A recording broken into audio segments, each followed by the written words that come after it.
One guy out of Burnett I had, a child ended up moving off to Florida to under the custody of the ex-sisters. Well, Florida has, or at least at the time, has a law that allows a victim to get $50,000 a year until they're 18. So you got a financial incentive for these aunts to keep To not going after rectify this. the wrong, yeah. Right.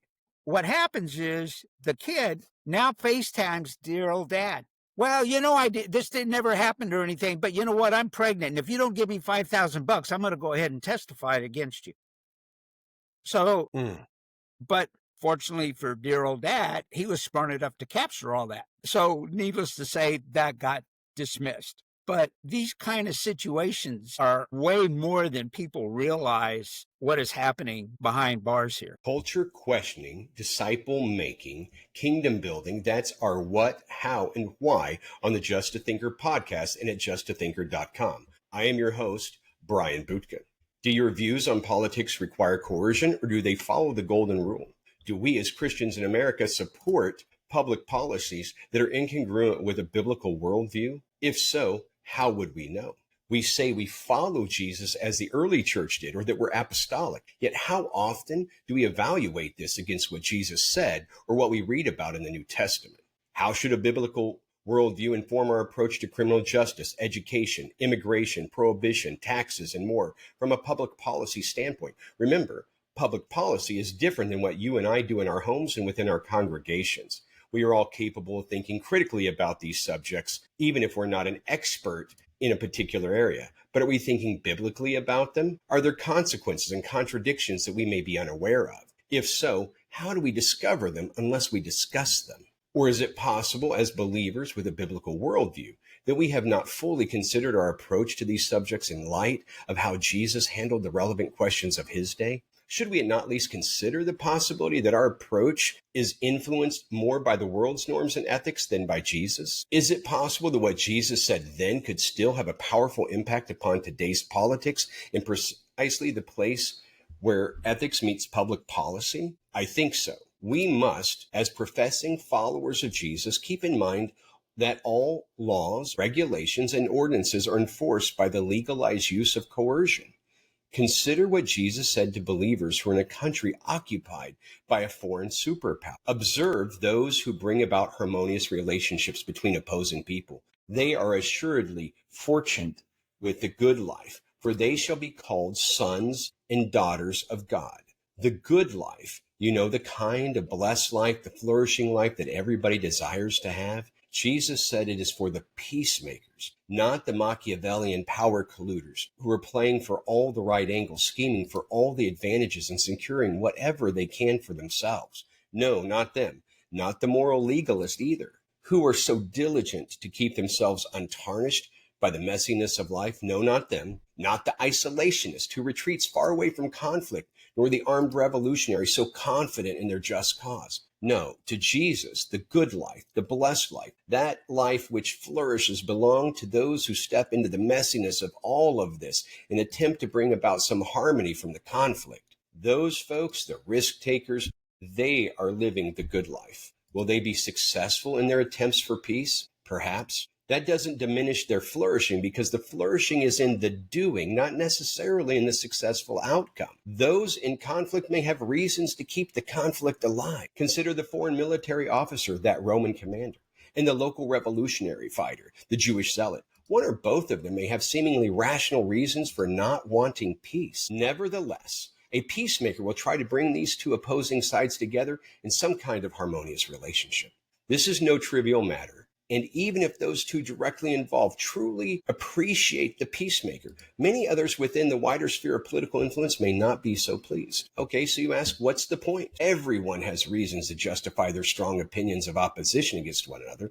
The Roman commander versus the Jewish zealot, the Democrat versus the Republican, rights to ancestral lands, appropriateness of education curriculum, and the list could go on and always will. Why? Because divisiveness is easy. Staying out of it is easy. Apathy is easy too, but peacemaking is not. It wasn't then, it certainly isn't now. But just as it did then, it does now lead to the good life. And don't you and I, as followers of Jesus, want as much of the good life as we can get? Don't we want our life and the lives of our family to flourish? I think so. Although that probably means we need to reconsider how our biblical worldview and ethos shape our approach to the relevant and often contentious subjects of today, but also how to engage those entrenched in political opposition, which often includes ourselves. Just think about it. We will discuss these topics and more here on the Just a Thinker podcast and at justathinker.com. Please subscribe now, like this episode, make a comment on social media about it, and share it with friends, because this family of three living in exile, we appreciate your support. Charlie, thank you for joining me today. I appreciate you taking the time to do so. For those who don't know who you or Texas C.U.R.E is, you can correct me if I get this wrong, but you're the executive director. You're running the day-to-day with Texas C.U.R.E, and what Texas C.U.R.E does is it works with the families that have been justice impacted and inmates as well. You have a heavy focus on families that have been impacted by someone in the family being incarcerated and the extended family. You're helping make sure the inmates themselves get justice and engaging those in their family on the outside, young people to the extended family who just need all kinds of help that most people might not be made aware of. There's a lot that goes into that. And I know your organization does an enormous amount of things, but I remember you sharing that simple things that people might take for granted, like making sure kids get to go on camping trips. They're going with their family, right? But families taking some of those on the outside, they're going camping, teaching them to fish, just some things that so many who grow up in a relatively intact household might just take for granted. That's one of probably many things you do. And you also work with the legislature, and we'll talk about some of that today, but give us a better definition of what Texas C.U.R.E does. Okay. So from the legislative side, most of that is me individually. Okay. That is me, an honorably retired chief of police, me, military veteran, and formerly incarcerated. And so if I hadn't lived through that mess, I would have never believed it is what it is. And so taking the things that I've learned there, when we come up for session, I focus on what I know the constitutional problems to be. And some of it's just common sense practicality. Some of it's people have no clue how their taxpayer dollars are being wasted. And some people have no clue how the system that is supposed to be a system for rehabilitation fails horribly to many, many. I'm sure most of your audience has no idea that we have almost 8,000 incarcerated veterans.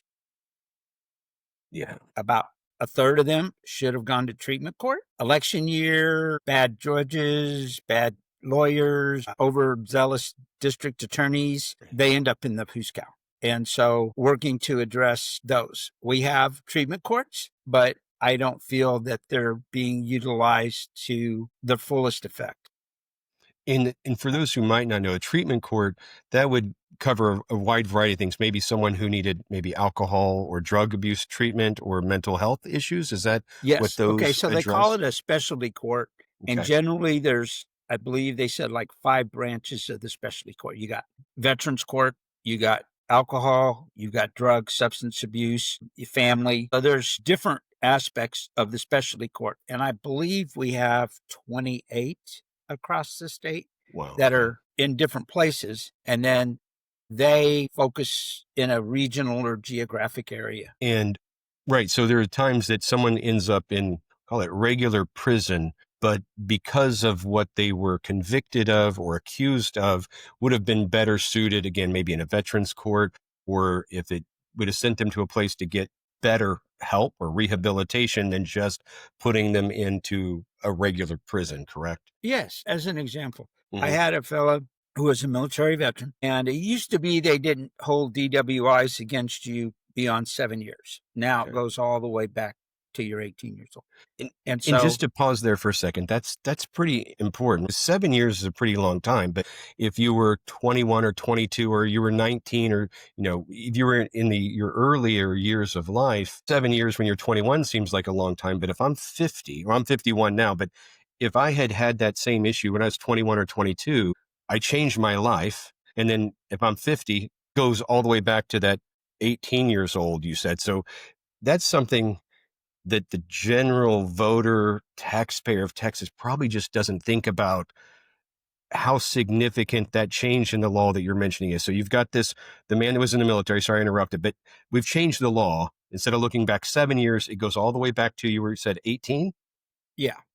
Okay. So this guy is in his upper 40s, close to your 50, and in high school, graduation, gets in trouble, goes into college, frat party, whatever, gets in trouble, joins the military, goes off to war, has decorations, does all this significant time frame. And he was parked on Palmer Lane at a convenience store in North Austin. The keys were in the ignition. He wasn't in the car, but had alcohol on his breath. And because of the priors, this guy got 10 years. No accident, no injuries, no nothing. But election year, Mothers Against Drunk Driving. I have the fullest understanding and belief that, yes, when we have habitual drunks, they need to be off the street. That's true. However, when you have a circumstance like this and you have special conditions and you have such a time frame, and this person was well respected in his community, very, very well-to-do job, lost everything. This guy should have gone to treatment court. He should not be doing 10 years in a penitentiary on an enhanced sentence. And that's something that, again, so many, as you mentioned, most of us here in Texas, probably anywhere in the U.S., I realize our laws are specific to Texas. We don't realize that. We think, oh, we need to be hard on criminals. And you're right, the habitual offender, in this case with drunk driving. But in this case, this gentleman had turned his life around, right? Most of us, Lord willing, by the time we're 40 or 50, especially as men, that we're not the same guy we were at 19, 20, 21. I'm thankful that I'm not, I'm a better person now. I'm not as good as I could be, but I'm a better person than I was then. And so this man had made changes in life, went off, served his country, been respected in the community, doing well, like you said. He's got a parked car, keys are in it. He's not driving it. He hasn't committed any other crime, but because of the harshness of these laws, both the look back all the way to being 18, and when you combine, like you said, those other things, going to the wrong court, the changes in laws that make it harsher. He's still currently in prison? No, he's out now. Okay, but he had been in prison for he got 10 the 10 years. year sentence. He's out on parole, but Okay. it's still Ruined his this life. guy should have gone to treatment court and then not having to do a 10 year. And of course, if he violates parole, which I doubt very seriously he will, but the stigma with the felony, all of the things that go with having the felony, the loss of all your privileges, rights, things, you don't get the right to vote. There's a lot of things you don't get, and having to rebuild your life, the family, all of the crisis that goes into it, all of the hardships that the family has to endure while you're in, all of these things, it just takes a total impact. And had he went to treatment court, how could that outcome have been different? What would have, again, for most of us, really, most people aren't aware of these different court settings or, parts of the system. What would have been a potentially different outcome if he was in a treatment court? Potentially different would have been the treatment court completing all of the required court stipulated substance abuse, AA, whatever programming, outsourcing, whatever, continuing to do his job, family activities, building his family, bonding, doing all these things, successfully completing whatever the designated program. And then at that point, that case could have been dismissed. Okay. And so, that is distinctly different, right? So if he goes to trial in that treatment court and they say, okay, sir, you're going to do X, Y, and Z, you're going to still get to work, but we're going to hold him accountable, right? Absolutely. And so to these different things, we've not destroyed his family. We've not taken away his and the family's source of income. He still has some accountability and the chance to make things right. So, we get to test his ability to do that without putting him in a cage that cost taxpayers even more when he wasn't really a violent criminal to begin with. And we haven't destroyed a family. Most of us just have no clue that these discrepancies, if you will, happen, right? We just assume that the justice system is just and that it does its job. And if someone's behind bars, they've earned that. And you've experienced that firsthand, how that's not the case. But like you had shared, as a prior law enforcement officer, you ended up experiencing it firsthand as well, and really sparked your passion to do these things and help men and women, but I know it's predominantly men who end up in these situations, rectify wrongs. Yeah. And from the law enforcement side, you see the crime, you report it. Okay. Right. And very seldom do you ever go to court because it gets settled out or whatever the situation is. And so what goes on beyond is not really something that you pay attention to or Okay. completely aware of. You know, certain factors exist. Okay, get a lawyer. Okay, go to court. But when you have ineffective assistance of counsel, you have more guys, especially with court appointed attorneys, are sold out. The cases are not investigated properly.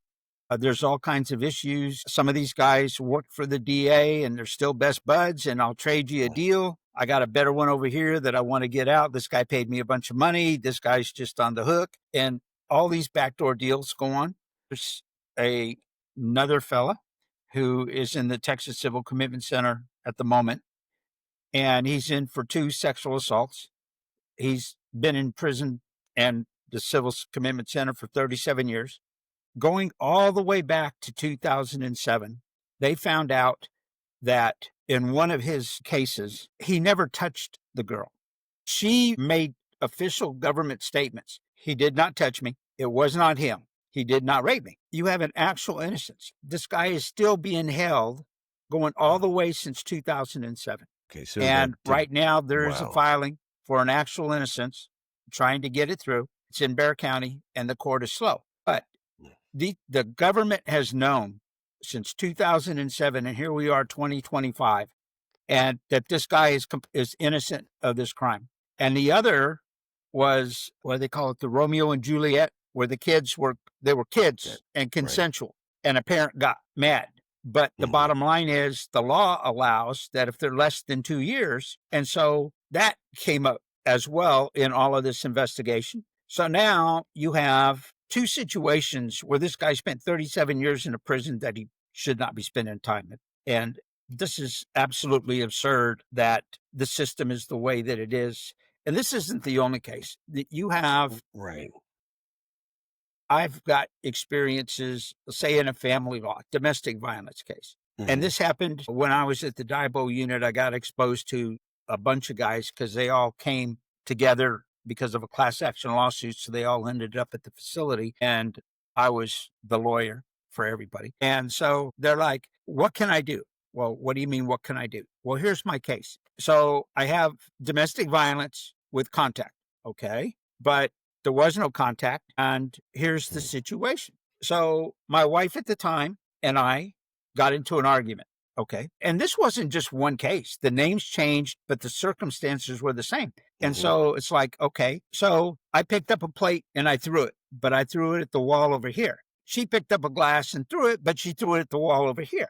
So, but we were so loud, the neighbors called the cops. Okay.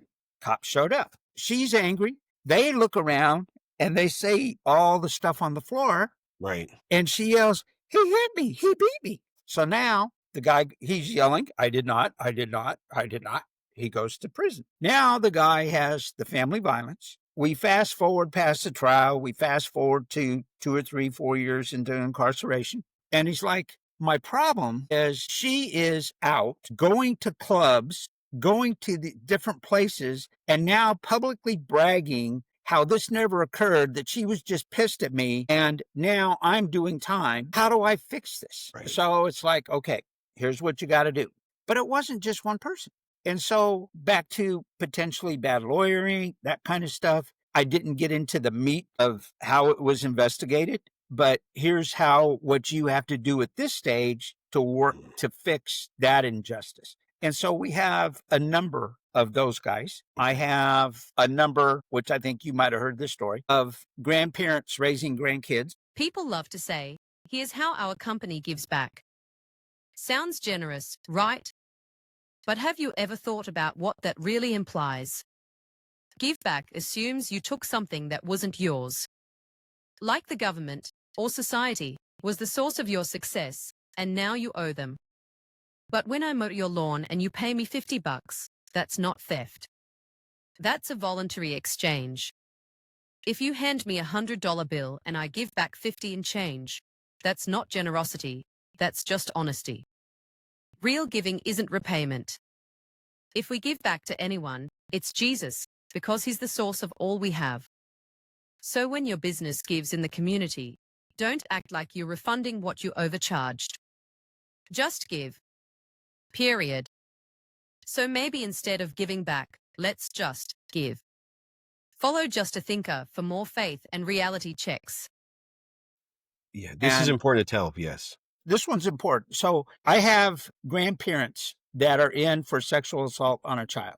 The grandparents, the kids are getting a divorce. Right. Nobody cares. That's part of life.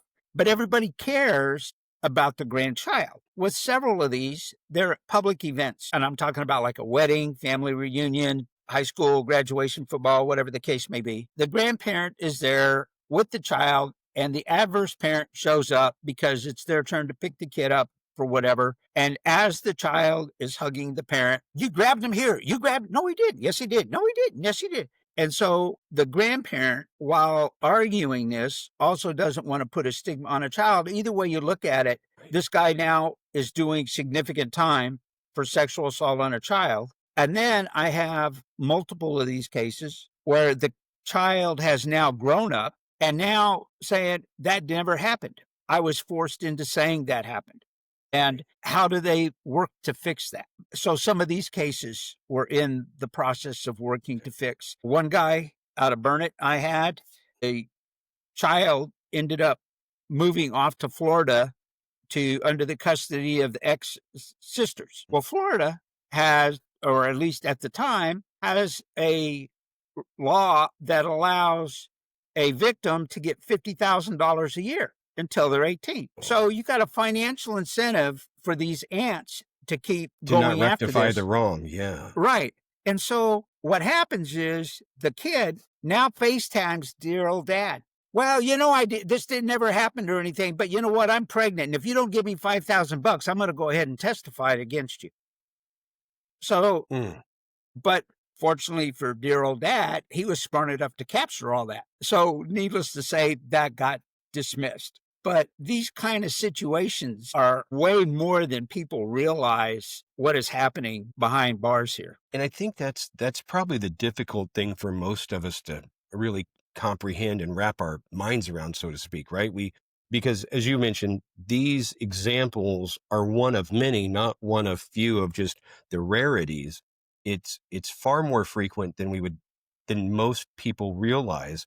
And it is difficult because the typical citizen, you're working hard, you're trying to provide for your family. The politics there's so much that happens. It just gets overwhelming. And then to that mental discomfort of thinking, wait, but Charlie, we voted these good men and women in, or the good men and women of the parole board, or the district attorney, or these judges, or the law enforcement officers. I'm trusting that they're doing their job and that these are rarities. And your own experience where you get involved and you realize, no, it's not. And it's really uncomfortable, right? As you realize this or you experience it yourself. And it does become just almost overwhelming, I think, to the typical citizen of Texas to go, well, now what do I do? Right? Because you want the bad people, so to speak, behind bars. And I've learned just from the little time I've been involved with prison ministry that the justice isn't equally distributed, right? I've seen murderers getting out in less than 20 years and people who were, one particular gentleman, I'm assuming that his wife's story was accurate for discussion's sake, that had been involved in I don't know if you call it a robbery, what the technical term was, but he was one of three men who broke into an ATM machine. He was the getaway driver. They took the cash out of the ATM. And he spent 30 years in prison, and he was the driver. No one got hurt in that event. Now, I think that if you steal things and you damage things, you should be held accountable, make restoration. But this man spent 30 years in prison. So here's how that kind of works. So you have three guys, the getaway driver, and you have two guys. I'll just throw an example. Mm-hmm. They go into a liquor store. They all decide they're going to go stop and buy beer, just off the cuff. Right. They drive up. The guy's in the car. The other two are going to go buy the beer. One guy all of a sudden decides, I'm going to pull a gun and rob the beer. Now the clerk goes to get his gun. The guy shoots him. Now you got a murder. Right. The guy standing next to him freaks out. He didn't pull the trigger, but under the conspiracy statute, under the law of parties, they were there. And so the getaway driver, who really wasn't a getaway driver, he was just a schmuck behind the wheel waiting for them to go get the beer to come out. But for sake of argument, he is now the getaway driver. Right. So the other guy goes to cop the plea. So you got two guys that cop a plea so they don't have to go to trial. He admits it and he rats off the other two. Well, Joe Bob was with me and Tommy was out driving the car. So because they took the plea and the guy, the shooter, was guilty, he probably got 4 to 5 years cooperating witness. Right. The kid out in the car, I'm not guilty. I had no earthly idea. Well, under the law of parties, you are guilty. Okay. So too bad, so sad. He fights it. And because he takes it to trial and he fights it, that's why he gets 30 years. Gets the higher. So you got the actual shooter getting a lesser sentence because he wanted to cop a plea. And the guy that had really, truly nothing to do with this and was totally caught by surprise now gets jammed up because in his mind, and the reality was he really had nothing to do with that. But the law of parties, and even with the federal conspiracy statute, you have to have the discussion about the crime, and then one person has to effectuate the crime. Yeah. But if you don't have the discussion and not all parties are aware of what is transpiring, then you really don't have a conspiracy. And that's where a lot of this problem comes in. So in that piece about the plea, that's probably what happened in this case. Now, I assume all three of these guys knew they were going to break into the ATM machine, but the way you described the thing, because none of the three people hurt any person, but probably that example of one or two take the plea deal. The last guy who's spending 30 years didn't react fast enough. And it's just, so those are interesting things. He wasn't saying I was in as just like, whoa, this is a lengthy sentence. And as someone on the outside looking in and going to, in this case, it was a prison ministry. It was a marriage event. Him and his wife managed to stay married for those 30 years. He was about my age. And it was just now he would have got out this summer. But so interesting because in my mind, I was like, that would never that's what TV shows talk about. That doesn't happen. And this guy was in a max security prison in Texas, right? It was not easy to do those 30 years. And I think that leads into a good place where you had shared at one of our group meetings that, again, you mentioned here, you work with parolees or those guys about to get up on parole to help make sure they're doing everything they can to be a good citizen. And that these are the guys who should be released because it opens up a spot for a real bad guy, but they've been rehabilitated. They want to go and do the right thing. And then you had shared, and I'll let you elaborate, that before before this session, the parole board released some real bad guys. And then we end up with some of these harsher laws. And that's one of the reasons I want us to talk to you, because I thought it was so interesting. A man who had been incarcerated himself, you work with guys who are trying to make a change. When you point out I'll call it an irregularity, an unusual thing, or at least seems really unusual to me, that the parole board would release guys that shouldn't be when there's a huge amount who should.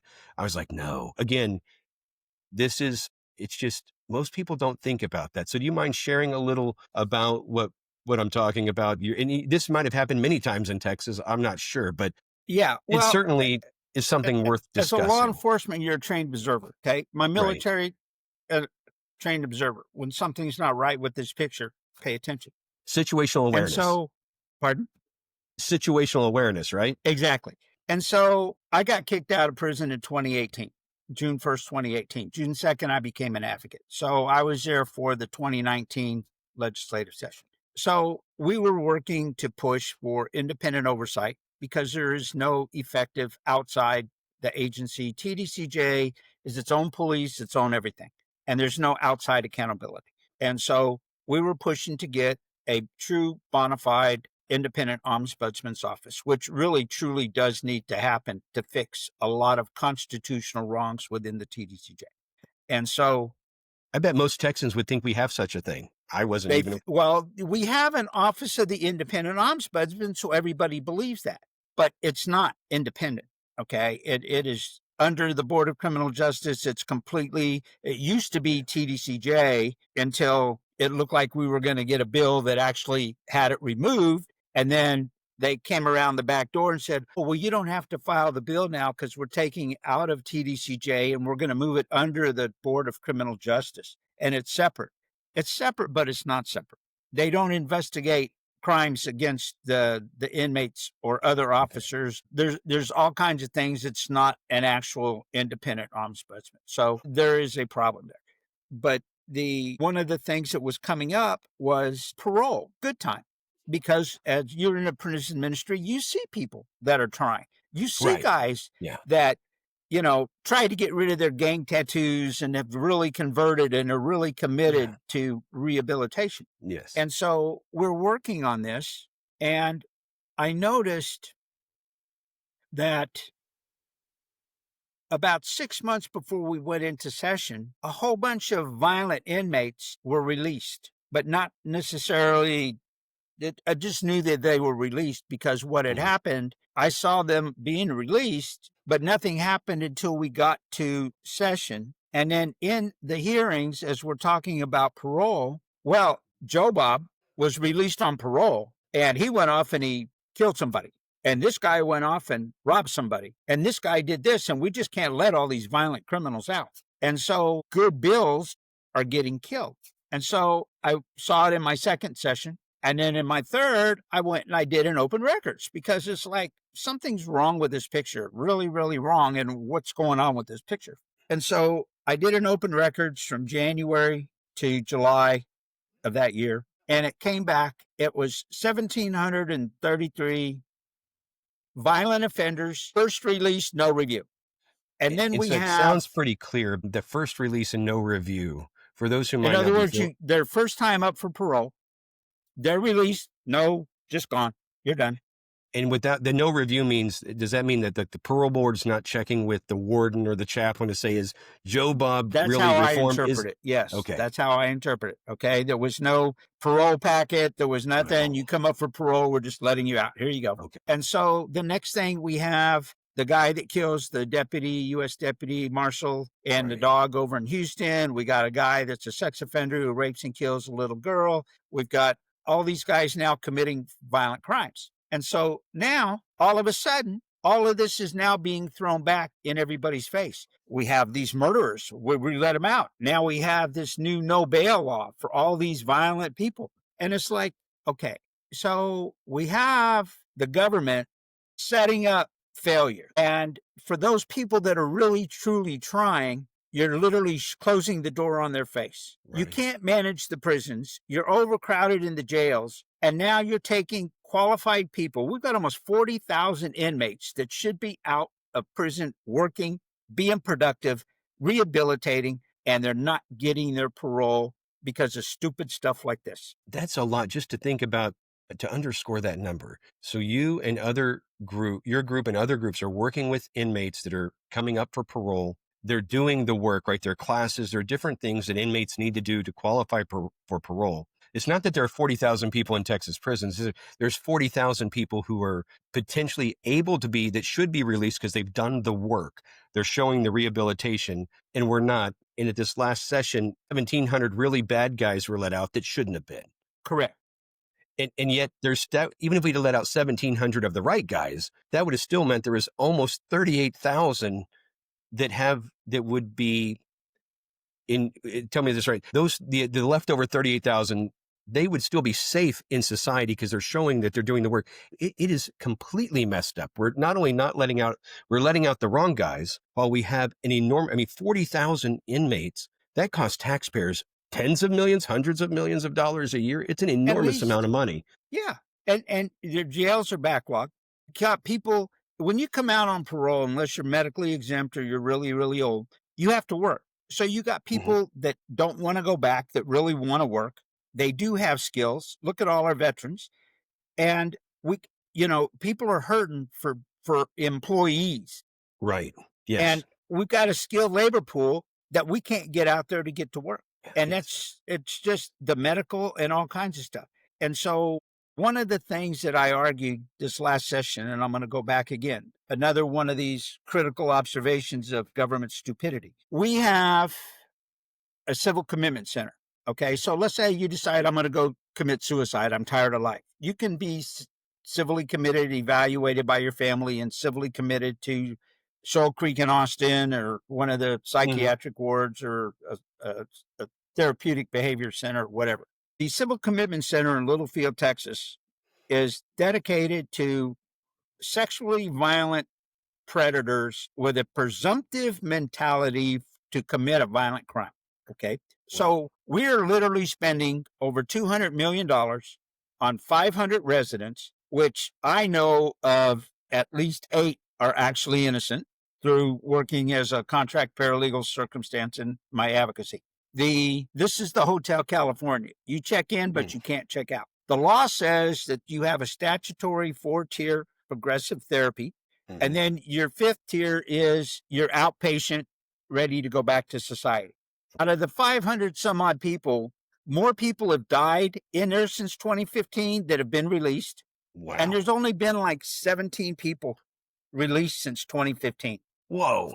And this is a facility that's like that stage 5. They should be going here and then being released back out into society. Yeah, and they keep getting beat down. There's a guy named Jonathan Hitt. He's in the federal records system in the federal courts. He went after Marsha McLean, the executive director, for abuse of official capacity, official oppression, all kinds of stuff, and he won.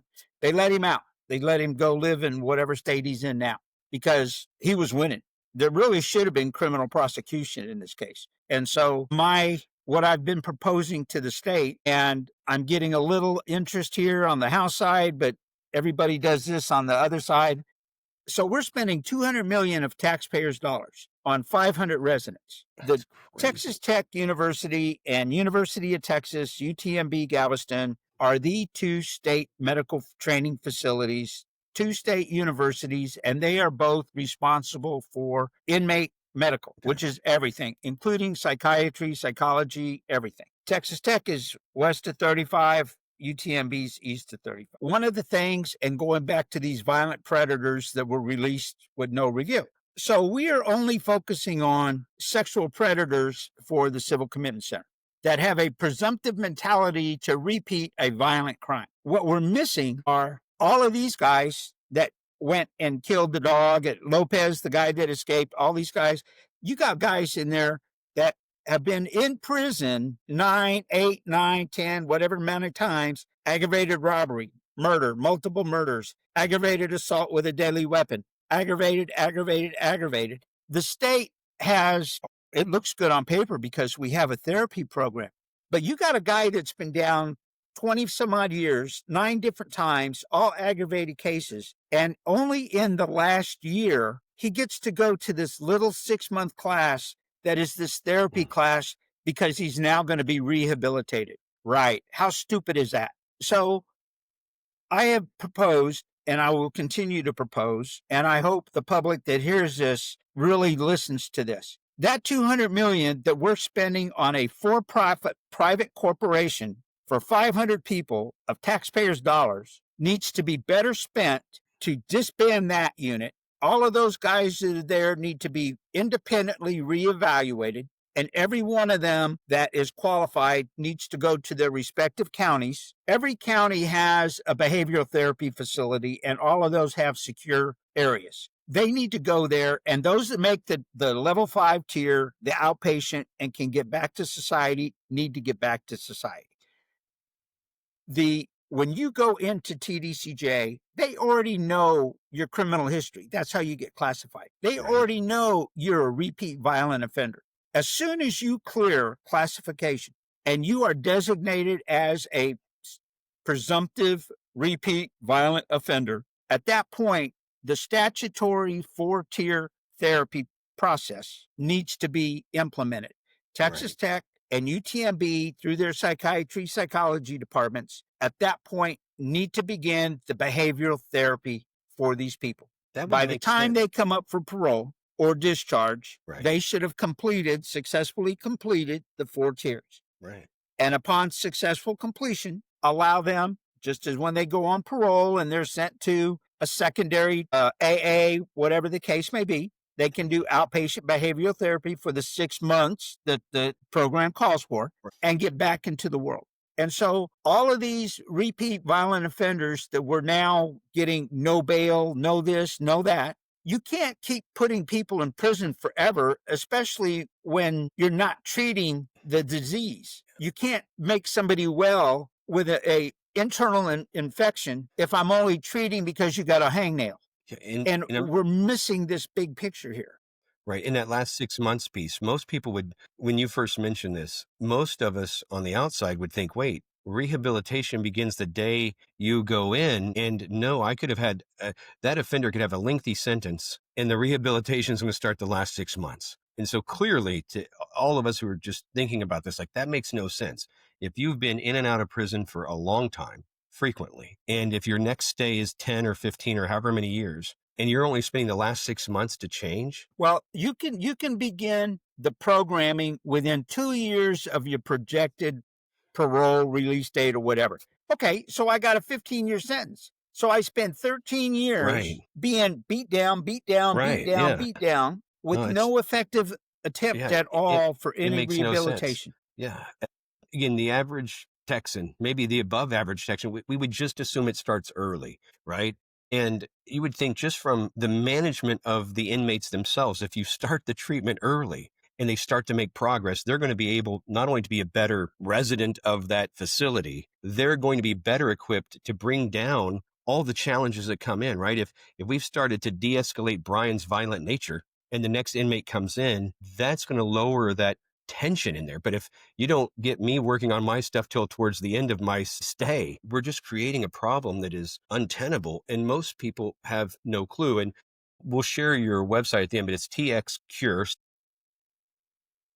No, TXC.URE Oh, INC. That's right. .org. Yes, txcureinc.org. And we'll put it in the show notes. That is one way for people to get not only in contact with you, but to learn more. What are some things that the body of believers can do? Because Jesus told a group of folks in a story that they think they're getting into heaven, and they're not, because they didn't feed him when he was hungry and didn't clothe him when he was naked and didn't visit him in prison. And so, there are folks, that was my impetus to get involved with prison ministry. Like, wait a second, there's some things that we're commanded as believers, and it's opened up my eyes, and I realized, wow, there's a lot of need out there, and there are many organizations doing the Lord's work that are really trying to make a difference. And so part of our goal here is just to help people be aware, one, that your organization exists, and to become aware of some of these challenges. But as people become aware, along with going to your website, signing up for the email, what are some other things that Well, we really can don't do? have an email that we put out. Okay. Everything is constantly changing. Mhm. We are working to put on public awareness seminar workshops around the state Okay. where they would be physical. So Great. if we have one on our events page, we'll have it posted when and where we're going to be putting them on. I think we're going to look at Austin, Corpus, and maybe one up and around the Fort Worth, Bay Area, possibly after the first of the year. Those will be like our first ones, and we'll be working our way around the state. So, and part of the problem is things are fluid so much. Mhm. So we just don't put out an email publication at this point. But the best thing people can do, and see, here's something else about the legislature that I learned and that people really need to understand. You're the elected representative for South Austin. Mhm. Okay. The most that you really can do are for your constituents. And so something that's going on outside of your area, you refer to another legislator or Okay. whoever. But let's say, for sake of argument, you are now on the corrections committee. The corrections committee is the committee that is charged with oversight over the prison system, the whole criminal justice thing. If we're not in session, that's you unless you're the chair, really can't call for an investigation. You can make some inquiries, but the lessons that I've learned out of when we have 9 people on the committee, we may have 2 or 3 that actually care. One of the chiefs of staff to one of the people on the legislature, when I was down there this last session, made the comment to me, I don't care, they're convicted felons. Mm. So how do you get anywhere when somebody says, I don't care, they're convicted felons? It does not matter that we have a constitutional problem. It doesn't Right. matter that we have an actual aggravated assault by an officer on an inmate. So we have crimes being committed. We have wrongful deaths. We have other issues that need to be addressed that are not properly getting investigated, and nobody cares. And so you're not on corrections, you're on energy. But my son or my husband, I'm your constituent, has just got beat up by a bunch of Nigerian guards. They got body cameras, but they're refusing to hold the evidence. Well, okay, All I can do is make a request to somebody on there that one of my constituents came to me and said, but because you're not on corrections, you really can't do much. That's what. So if for the voter, the average citizen that's impacted by this, they have to become really, sounds like, an expert in all the nuances of our Texas politics, right? Because I have to find my representative and then probably coordinate enough other people in different areas to find the right person on the right committee, so that the the people who can elect the person who's on the right committee come in and give that person, him or her, the pressure to do the right thing. Because even the people who are elected to do this, them and their staff, may not care, because, well, if you're in prison, you're clearly a criminal and you deserve it. So I don't care if they slap you around or take your life. That's your fault. You should have been a better person. Exactly. Not my problem. But In you count. Don't get me wrong. You count. Right. But you only count when that bill has had a public hearing and is voted to the floor. And now you have your vote to pass or fail a bill. And then you're in the House of Representatives, and we have an overwhelming bill for positive reform that gets passed by the House. But because the chairman of criminal justice in the Senate refuses to give it a public hearing, it dies. So unless we get both houses, we get the House all day long. The House is really, really, really into consideration, reform, concern for the constituents. For the last multiple sessions, it's always gets blocked at the Senate, always gets blocked at the Senate. And if you can't get the public hearing, you can't get a bill. That takes a great deal of tenacity and coordination.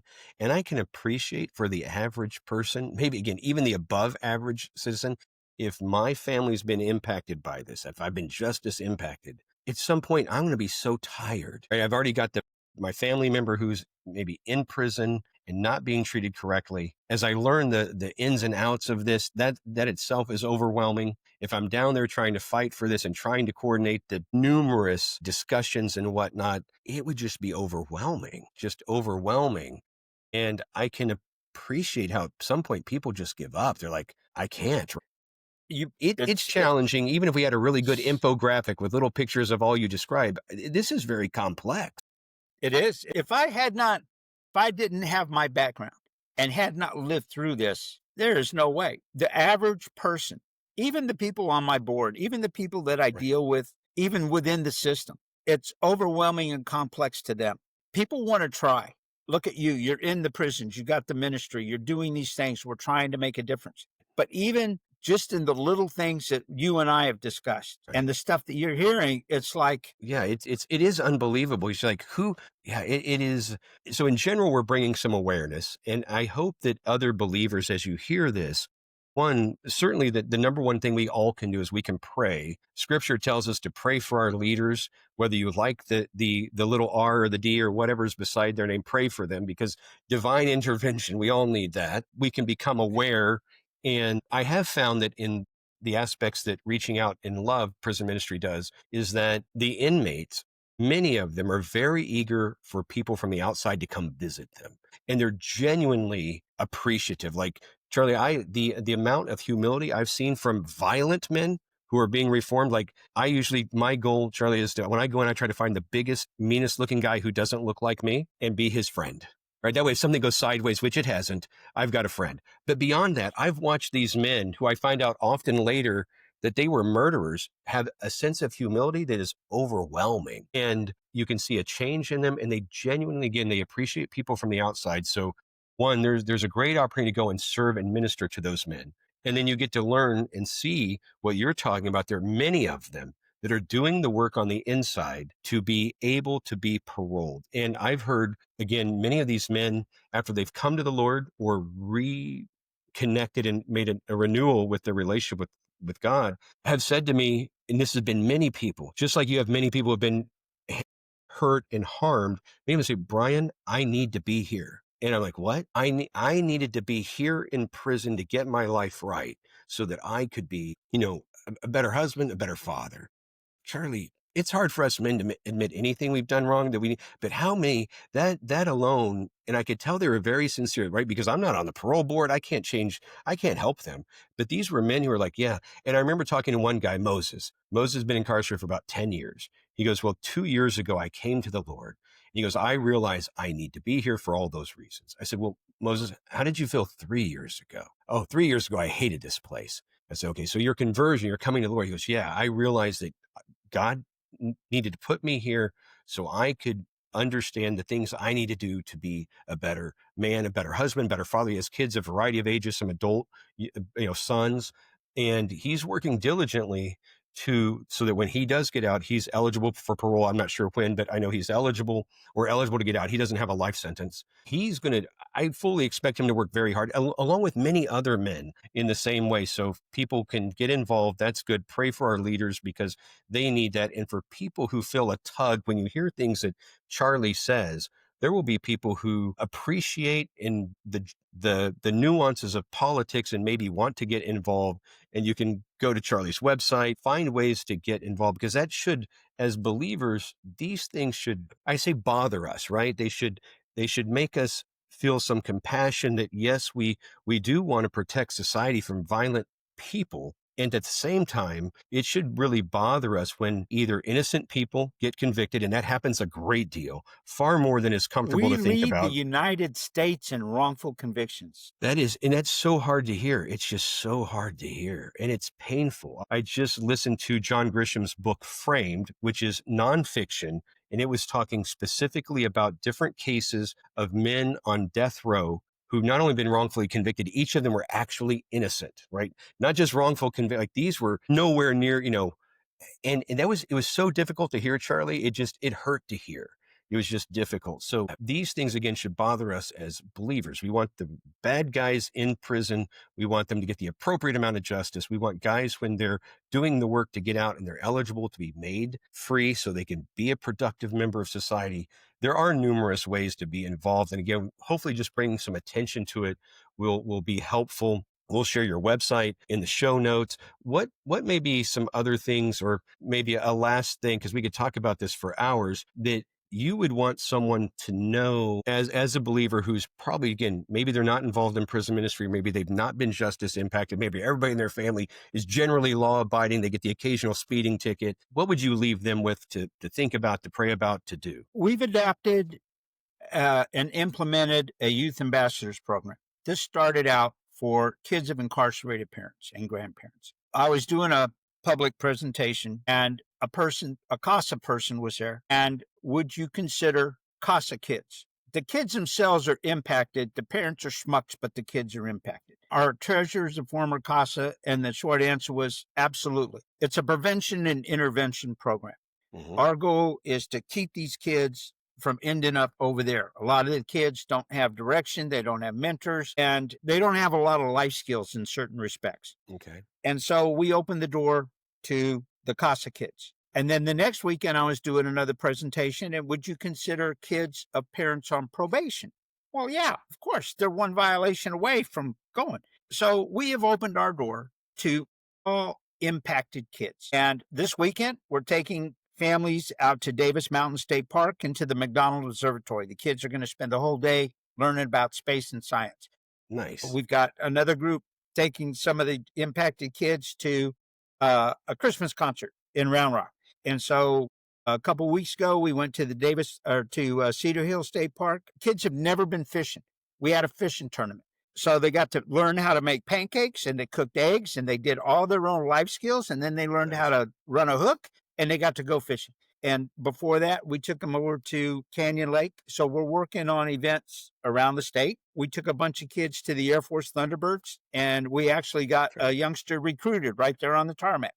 Nice. So opportunities that would not be presented to these kids. We've got some adult volunteers and mentors. We've got a veterans team to go into the prisons and to the jail to work with the veterans. So we've got different things that we do. A lot of that's on our website. We work strictly on gifts, grants, and donations. And so if you can't get into the prison, help us support the families of those that are in, and especially the kids. Take all the help we can get. Well, that's fantastic. So that youth ambassador program, yeah. So we'll put that in show notes, and then so folks, right? There's a variety of ways. One, you can donate, which is pray first, donate some dollars, and then depending on someone's level of comfort, because it took me a long time. I'm 51. I was 50 before I went into prison for a first time as a volunteer, just out of fear, and I realized that reaching out in love has been doing this for like 30 years, and in their experience, they've never had issues, and so. But even for those who are hesitant to go into a prison to volunteer,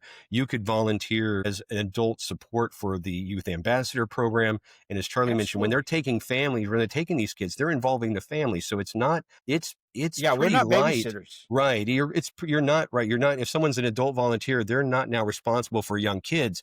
They're going to be there with the children and their parents, or parent caregivers. So if you love fishing and you're a patient person and you want to teach young people and adults to fish, that can be a real opportunity. You can turn your Great passion into a mentorship. ministry. Absolutely. Yes. If you're a veteran and you want to help Right. some of these guys, we've got a veterans team. We're looking Right. for veterans. So a lot So of opportunity. educators, that want to give back and do different things. So we have all of these opportunities that are there.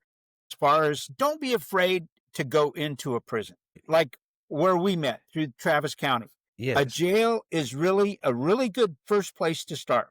Take a little tour, go in, go see. And if you survived, okay, it's like Right. walking the first time, you put Right. one We're foot in going to, front of the other. yes. And it's like now you're comfortable to go in. You've met some really interesting people. And, they've got the Travis County State Jail.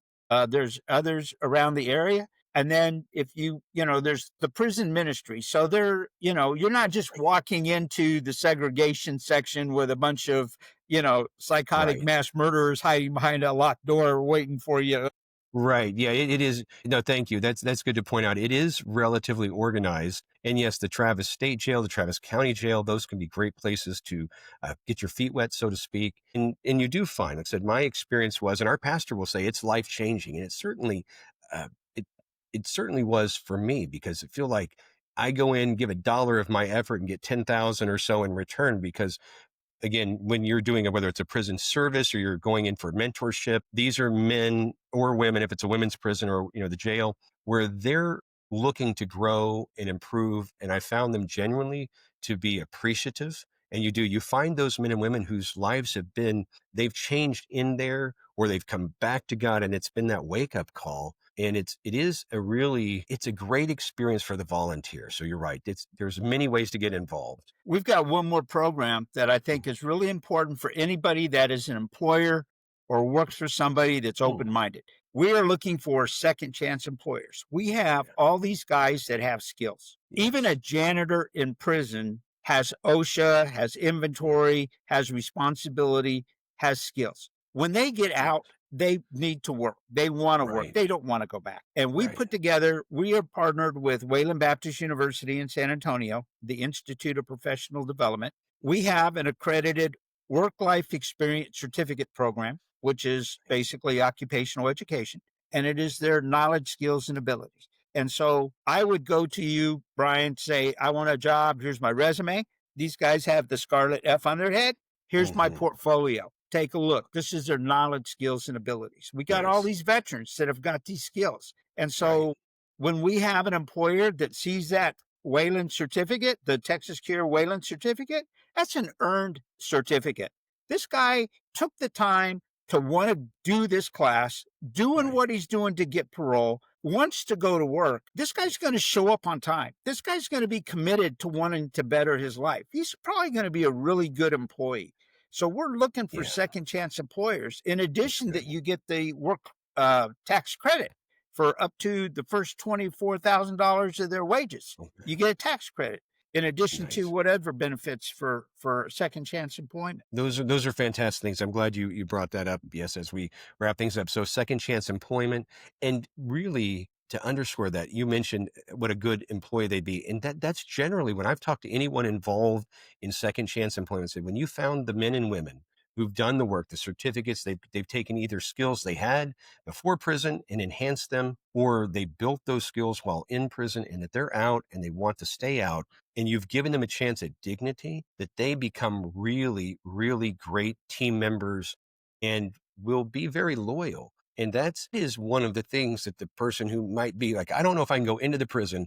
That's a little scary. Well, if you are an entrepreneur or you run a business or you're in leadership where you can make those hiring decisions, giving that person dignity, that's going to keep them out, right? Because if I can go to work and work hard and just provide for myself or my family, that's a huge load lifted off their shoulders, right? That's one giant piece of that puzzle that will keep them out because they don't have to go back to their old way of life. They Right. have, and you're right, that having to check that felon box becomes such an issue. So if you're listening to this, you go, well, I can pray. I might come help some, young person and their parents learn to fish. Those are fantastic things because those are really, you're pouring into people. But if you're an entrepreneur or you're in leadership in a business and you can make hiring decisions, there's a lot of people who are potential team members that have great skills that want to put them to use. And then you can work with people like Charlie and other people in other organizations that will help you vet these men and women so that you find really great people who are committed. And that's super valuable. Well, I appreciate the time, and it goes by so quickly. We could talk about it for many does. more hours, and I hope again to bring some more exposure to what you're doing. I appreciate it. I appreciate the work you're doing. And again, this will be one more way to make some awareness of what's going on out there. So people, you can pray, you can donate, and there are a variety of other ways you can get involved. So if anybody's got a 16-foot dual axle trailer that they would like to give to the kids for all these excursions, we're looking for an enclosed 16-foot trailer. Okay, so you need an enclosed 16-foot trailer. That can be a great opportunity for someone to do some donating, maybe help some advertising or something, put it on the side of that trailer. I'm sure Charlie wouldn't mind, so they can move all the things. Not at all. We definitely all the things those recognize our kids. sponsors and supporters. Yeah. Absolutely. All right, so a 16-foot dual axle trailer. Maybe we can get one of those for you for Christmas. So if someone's out there, you can make that donation. You have an extra one, or you're just going to buy one for Texas C.U.R.E. So Charlie, thank you for your time today and for sharing all this. And we hope to extend your reach, my friend. Bryan, thank you, and God bless you for everything that you're doing and the mission that you're on to better people's lives. Thank you so much for having me. Yeah, thank you.